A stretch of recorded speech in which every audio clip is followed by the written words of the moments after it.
Hello everybody, it's me, GamePenguin21, and, well, I think this is going to be a shorter Tuesday video because, well, I have an announcement to make, and the other video might just end up being, even though it's edited and practically uploaded, it might just end up being an unlisted video, which I'm fine with.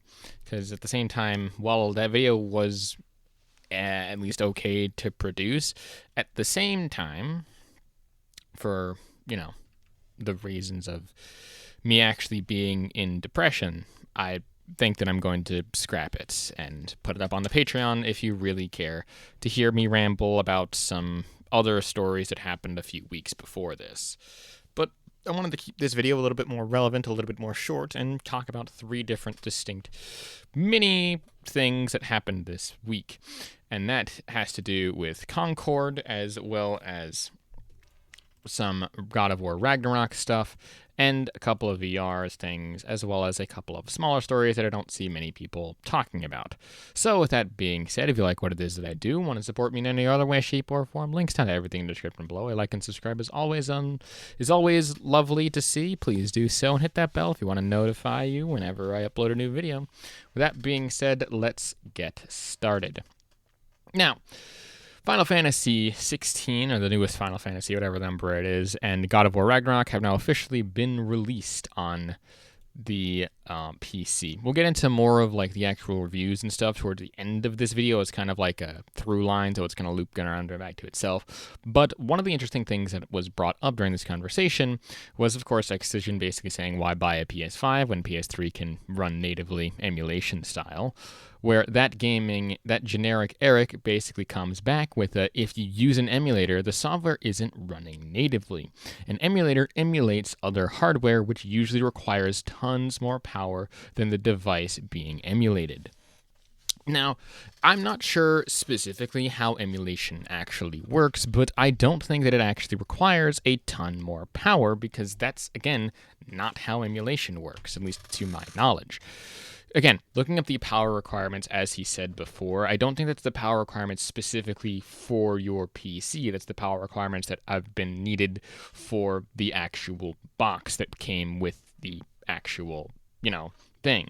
While yes, the specs of a specific computer can make it lag to heck and back because it might not be powerful enough in terms of power-wise in the first place, but at the end of the day, if you have a pretty substantial, beefy computer, it's not necessarily using any more or less, emulation software stuff. Or I don't think it's any different than, say, running a store or something like Steam, as far as I can tell.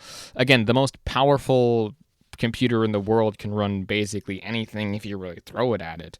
But again, I don't think that that's how emulation works. And yes, it emulates other hardware, but it emulates it in a way that it just recognizes or tricks the actual game into just playing on the system, because it tricks the systems and checks that are in there in order to actively make the game think that it's running on a different hardware, despite the fact that it's running on better hardware that's more modernized for the actual purpose of doing more compute power.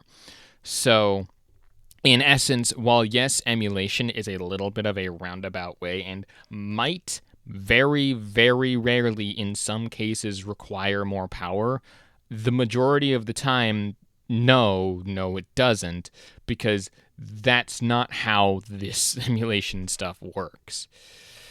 But of course, next up we have the Concord whole thing, where Learning the Law comes in here with a "you're laughing, Sony lost $400 million on Concord, and you're laughing," where they have a great find with a bunch of Concord selling for $1, because they can't get rid of them fast enough, apparently.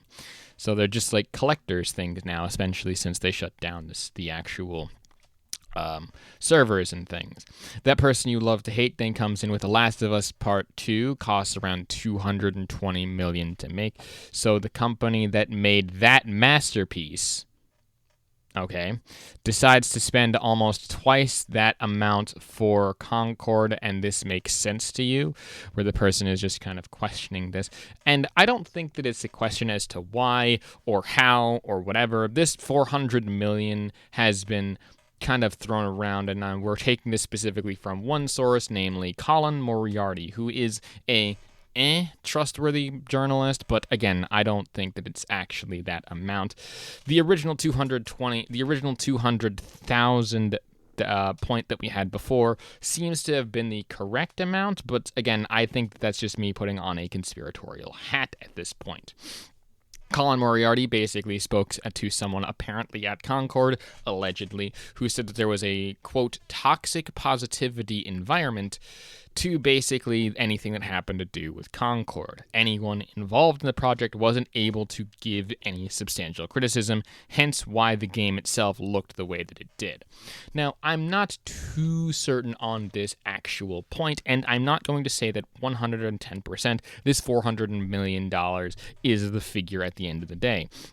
Because as Mr. King Thrash here says, big lies, no ways anyone spent $400 million on a game that then charged $40 for it on top of that, on top of not have MT only to shut it down 2 weeks.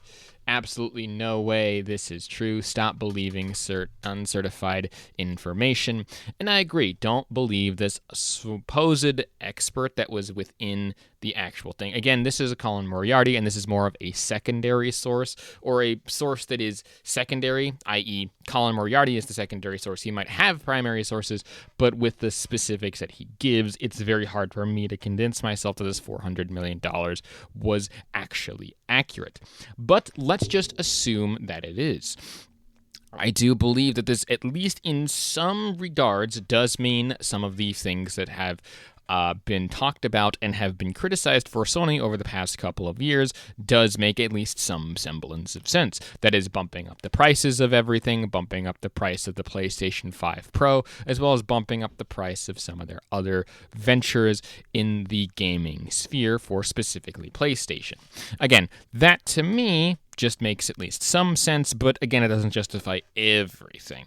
Now, again, this is coming from Colin Moriarty, so again, take this with a grain of salt. I'm not sure if the 400 million is the actual number, but at the very least, I am going to stick with the, at minimum, 200 million for that. If, again, more information comes out, leave it in the comment section down below. I'll pin it, I'll heart it, and everything like that. But the biggest thing here is, yes, this is just bad no matter which way you slice it. And I think that that's the point that everyone seems to be missing here. Whether they lost 400,000, whether they lost 200,000, heck, whether if they lost like a couple $1 billion, I don't think the price itself matters. At the end of the day, this was a huge, massive fucking loss for the company that would have taken years to recover if it didn't do anything about it. And again, this also explains why Concord was very heavily pushed before this. So again, I'm not certain that the $400 million is the actual price for that. If anything, the $200 million sounds a bit more fair of a price and a bit more realistic. Though, again, people reporting on it saying that, yes, this is the number. I am not too certain. I'm going to err on the side of caution here. But again, regardless of if it's the 400 million or the 200 million or even the 100 million, Sony lost a lot of fucking money on Concord, and I hope this is a big wake-up call to some of the people out there that some of these games you need to come out here with a good strategy and a clear vision in mind. Next up here, we have PSVR 2 is still the best value in VR then. Talking, of course, about the next VR games showcase thing, which is basically the HTC Vive Focus Vision headset, which I believe is a standalone headset that is supposedly coming out fairly soon. I don't know the specific price point on here, but talking about how Nicola here says that the PSVR 2 is still the best value in VR then. Is it, though? Because if you take into account all of the accessories for the PSVR 2 that you would need in order to create the PSVR 2 or make the PSVR 2 actually worth it, you have, let's say, the console as well as the actual VR headset. And if you have a PC or want to eventually get the PC, you need to get the PS You need to get the PC adapter as well as games for it. That can, in some cases, I believe, come out to around 1,000 total, at least for the first 3. And depending on if you get the Pro version or the regular version, that can come out to easily, again, $1,000 for all 3 of those devices. And again, that's assuming that you get the PC adapter as well. Where for that same amount of money, you can probably get a Vive Pro, or not a Vive Pro, maybe a Vive Pro for around $700, or a full index package with 2.0 base station tracking, but it still also costs the same if you have, it still also costs more because you still need to have a capable PC in order to do that, but those capable PCs have been coming down in price for a while. But I still wanted to bring this up because I still believe in some factor that if anyone can possibly create a middle ground between good PC VR headsets and good VR headsets in general, it is Sony. Despite my high criticism of them, I just think that they can do it because I believe that a console and PC VR headset, one that can bridge the gap between the two, is actually better than a standalone VR headset for now. I do think that they will eventually phase out into the future, but if, again, Sony actually invested into the platform of PSVR 2, I think that we would have seen a vastly different space than what we currently have. I do have a video that either I've done or that I will do where someone basically said, hey, get a PSVR 1 and, that should be your go for thing. If it's not there, I might just go back and redo it. But at the end of the day, it's dumb to say that like PSVR 2 is still the best value in that, because I really don't think that it is. It's good, it's solid, and it does everything that you want. But if you don't have a PlayStation, or you don't want to shell out for the PS or the PC adapter, But next up here, we have Ninja, PS5 and PC gamers, talking about how now these sweaty butts will have to take showers, go outside, and get real jobs instead of capping on the internet for a dying brand. And of course, he's talking about the Xbox Ambassadors program that is officially shutting down. Here is a better look at the official announcement, where they say that over the last 13 years, Xbox ambassadors have played a key role, connections, and positivity among the Xbox players, whenever having hosting a gaming session for players to connect or providing feedback to our games and hardware. We have helped shape Xbox in many ways. While we have learned so much from this passionate group, today we are announcing the final season of the Xbox Ambassadors program as we continue to integrate its values across our platform and focus on creating more ways for you to directly influence and impact Xbox for all. This is basically just saying, hey, we're shutting this down, but this is the final season to do anything of that nature. And I'm unsure if these people actually get paid to do so, but they might be shutting this down for a number of reasons. This doesn't necessarily mean that the brand itself is dying at all. It just means that they're shutting down a program that they have now deemed to be kind of unnecessary and wasn't really making that much money in the first place. So, I mean, it makes sense to trim the fat in this context. It just, that doesn't mean that the thing is actually dying. But then I told you that we will be circling right back around to the PlayStation fanboys and their saltiness about, the God of War Ragnarok stuff coming out here, where pure PlayStation here comes in with the PC gamers don't deserve PlayStation greatness. All over a free PSN account sign-in. It's okay for Ubisoft, Ragnarok, and Blizzard, though, where they are then talking about all of these negative reviews, which we will talk about a few of them. I'm not going to go over all of them, but some of the more important ones. But these negative reviews all seem to reflect that a PSN account is required for the God of War Ragnarok game. Now, let me be very clear on this and say that it is not okay for Ubisoft, Rockstar, and Blizzard to have separate accounts for their games. It makes no sense at the end of the day because it is very fucking stupid. No one wanted any of those accounts to begin with, but they decided to make them because they wanted to be dicks about it. Again, the one big reason as to why this PSN account is the most egregious specifically for God of War Ragnarok in this case is because it's a single player experience. A single player experience. If there was a substantial reason as to why a PSN account was required, i.e. they want to connect to these specific servers, and other than, handicap and limit a single player experience that has no multiplayer elements whatsoever, then I can maybe understand why. Again, and those bonuses would have to be super substantial. And, maybe saving progress across stuff is a substantial enough thing for that, but I don't even think that they have that, which is the biggest problem here. Again, Pure PlayStation also retweets an icon error saying vast majority of PC gamers don't have PC gamers have potato PCs. It seems we're God of War Ragnarok with neutral views on Steam because the game can't run on PCs with less than 6 gigabytes of VRAM, which, I mean, if you have 6 gigabytes of VRAM in this day and age, yeah, that's pretty low. And again, under 6 gigabytes of VRAM, yeah, again, check your minimum specs for the stuff that you need there. And if it says that it does require at least a card that does have the 6 gigabytes of VRAM, then it might be false advertising. Again, I don't know. I don't see the minimum specs here. But that's not a, that's not a potato thing itself. It says that it has 6 gigabytes of VRAM, which some cards just don't have enough VRAM, and that kind of sucks. Again, Pyro comes in with that same screenshot from before, saying that God of War Ragnarok is getting review bombed on PC, but let's take a look at a couple of these reviews specifically. Now, taking a look at some of the ones on the side here by people like the Hat Duty March and stuff, saying that it's a bad port, worse than 2018, hope they fix the game. Sony, please remove the PlayStation Network connection, requires PSN account. Please fix it so I can actually use my Xbox controller, which at least the last one of the Xbox controller does seem to be a legitimate criticism if it doesn't work with that, though, again, it's one of those things where it's like, eh. But also, it's frustrating to see, again, you can kind of read through some of these. I'm just going to talk over it for a bit. But all of these do kind of have the actual same sentiment that I was talking about before, where you have to jump through these extra hoops to get a PSN account in the first place in order to actually play, again, a single-player experience, a full single-player experience with no multiplayer in it whatsoever. It does not make any sense to have that, because, again, it's stupid, it's dumb, and why at all would this be a good marketing move to use? People already don't want any more accounts to be on their PC and stuff. And the people who continue to bring up like, oh, you have all these other accounts, why do they get a pass?